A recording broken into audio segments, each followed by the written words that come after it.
High dear learners, আশা করি তোমরা সকালে খুব ভালো আছো। তো আজকে আমরা আরবি ব্যাকরণের প্রথম ক্লাস করতে চলেছি। আমরা এখানে একদম বেসিক থেকে অ্যাডভান্স লেভেল পর্যন্ত আমরা গ্রামার শিখব। সেখানে সম্পূর্ণ ক্লাস তোমাদেরকে প্রোভাইড করা হবে। ওকে, একদম বেসিক থেকেই। সো চলো আমরা শুরু করি। সো প্রথমে আজকে জানবো আমরা হরফুল হাইজা অর্থাৎ অ্যারাবিক অ্যালফাবেট বা আরবি বর্ণমালা।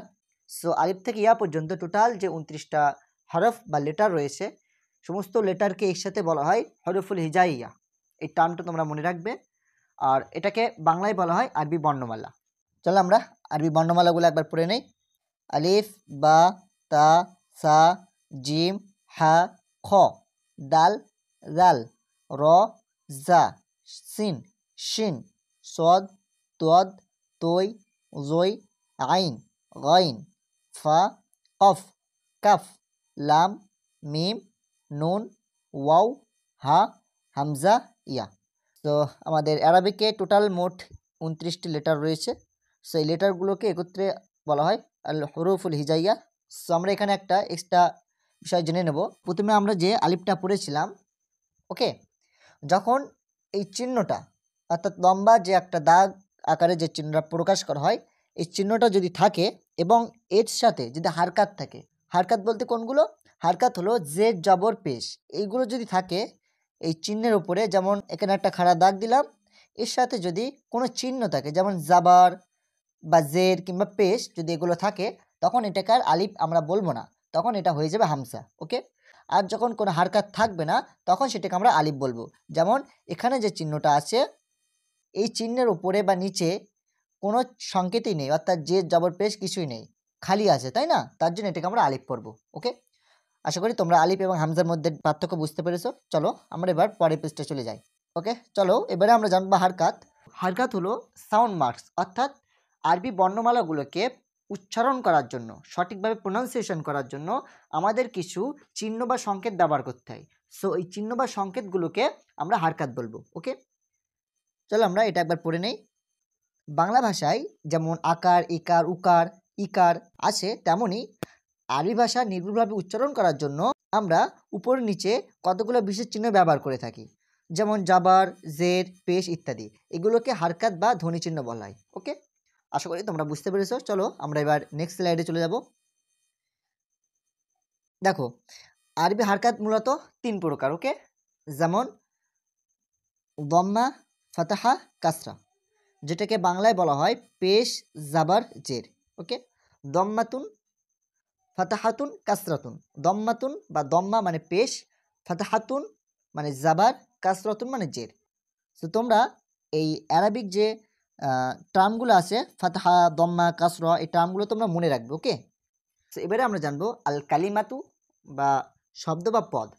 দেখো, কালিমা বা শব্দ কাকে বলে?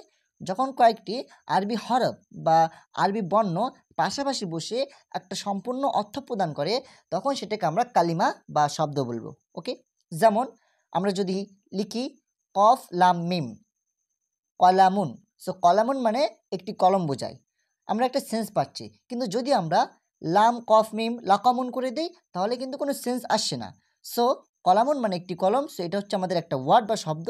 কিন্তু লাম কফ মিম লা কমুন, এ দ্বারা যেহেতু কোনো একটা অর্থ পাচ্ছি না, সো এটা আমাদের শব্দ নয়। আশা করি তোমরা বুঝতে পেরেছো। চলো আমরা এখানে লেখাটা দেখে নেই। দেখো, মনের ভাবকে প্রকাশের জন্য মানুষ অর্থপূর্ণ ধ্বনি বা ধ্বনি সমষ্টি উচ্চারণ করে। এই অর্থপূর্ণ ধ্বনি বা ধ্বনি সমষ্টিকে কালিমা বা শব্দ বলে। আরও সহজ কথায় বলা যায়, এক বা একাধিক ধ্বনি বা বর্ণ মিলিত হয়ে যদি একটি অর্থ প্রকাশ করে, তাকে কালিমা বা শব্দ বলে। তো আমি যেটা বললাম তোমাদেরকে, সেটা এখানে লেখা আছে। চলো এবারে আমরা দেখে নেব আকসামুল কালিমা বা কালিমার প্রকারভেদ।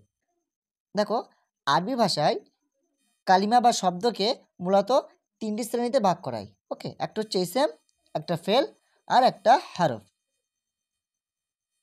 ওকে, তো আমরা প্রথমটা দেখে নেব ইসেম।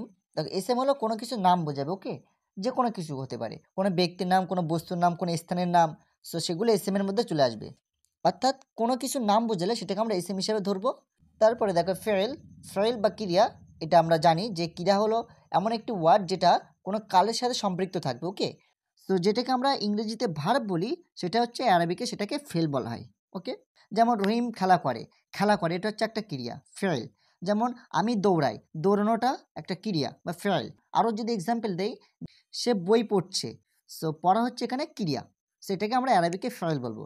যেটাকে আমরা ইংরেজিতে ভার্ব বলি, অ্যারাবিকে সেটাকে বলা হয় ফেল। আশা করি তোমরা বুঝতে পেরেছো। এরপরে আমরা দেখে নেব হরফ।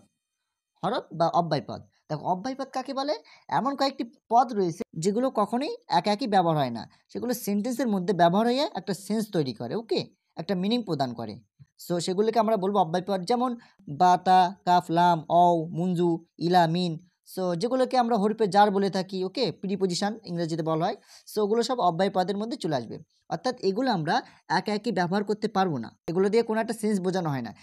কিন্তু যখন এগুলো একটা বাক্যের মধ্যে ব্যবহার হবে তখন আমাদের একটা সেন্স দেবে, ওকে। সেগুলোকে আমরা বলবো অব্যয়পদ বা হরফ। তো আজকের ক্লাস এ পর্যন্তই। যদি তোমাদের ভিডিওটি ভালো লাগে অবশ্যই লাইক দেবে এবং এই ধরনের ভিডিও পেতে অবশ্যই চ্যানেলটি সাবস্ক্রাইব করে রাখবে। দেখা হবে পরের ভিডিওতে।